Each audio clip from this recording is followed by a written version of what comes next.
Last night, something happened that I still can't explain, and honestly, I'm not sure I want to. It all started with something so mundane, so normal. I was in the bathroom, just brushing my teeth before bed. The house was quiet, a kind of deep silence that settles in late at night.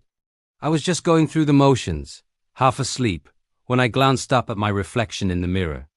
And that's when my heart stopped. My reflection was smiling. It was a wide, unnatural grin, stretching from ear to ear. But I wasn't smiling. My own face was frozen, toothbrush halfway to my mouth, my expression one of pure confusion. I took a shaky step back from the sink, my eyes locked on the figure in the mirror. It didn't move. It just stood there, a perfect copy of me, but with that terrifying fixed smile.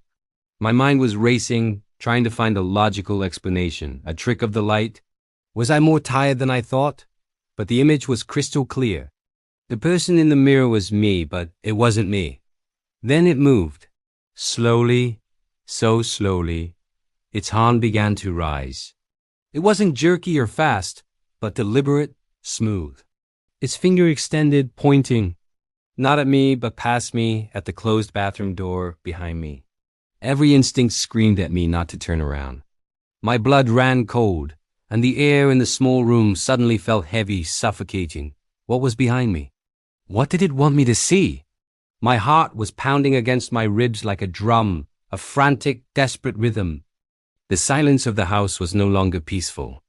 It was menacing, filled with a tension I could almost taste. I had to know.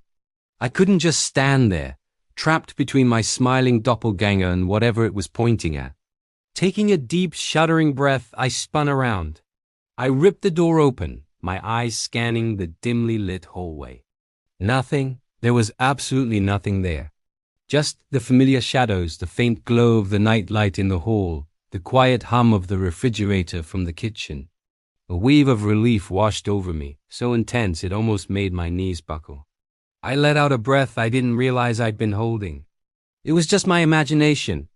I was overtired, stressed out. I'd let my mind play tricks on me.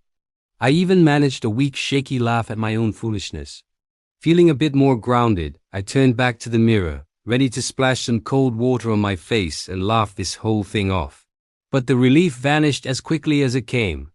The mirror was empty. Not just the smiling reflection, my own reflection was gone too. I stepped closer, waving my hand in front of the glass. Nothing. It was like looking into a window to a vacant, identical bathroom. The lights were on, the faucet was dripping slightly, but there was no one there. I was gone. My reflection, the smiling one and my own, had both completely disappeared. And in that terrifying moment of emptiness, a new, more horrifying thought crept in. If my reflection left the mirror, where did it go? And what happens when it decides to come back? I haven't looked in a mirror since. I'm afraid of what or who I might see looking back. Thanks for listening. If you've ever experienced anything like this, let me know in the comments. And don't forget to follow for more stories.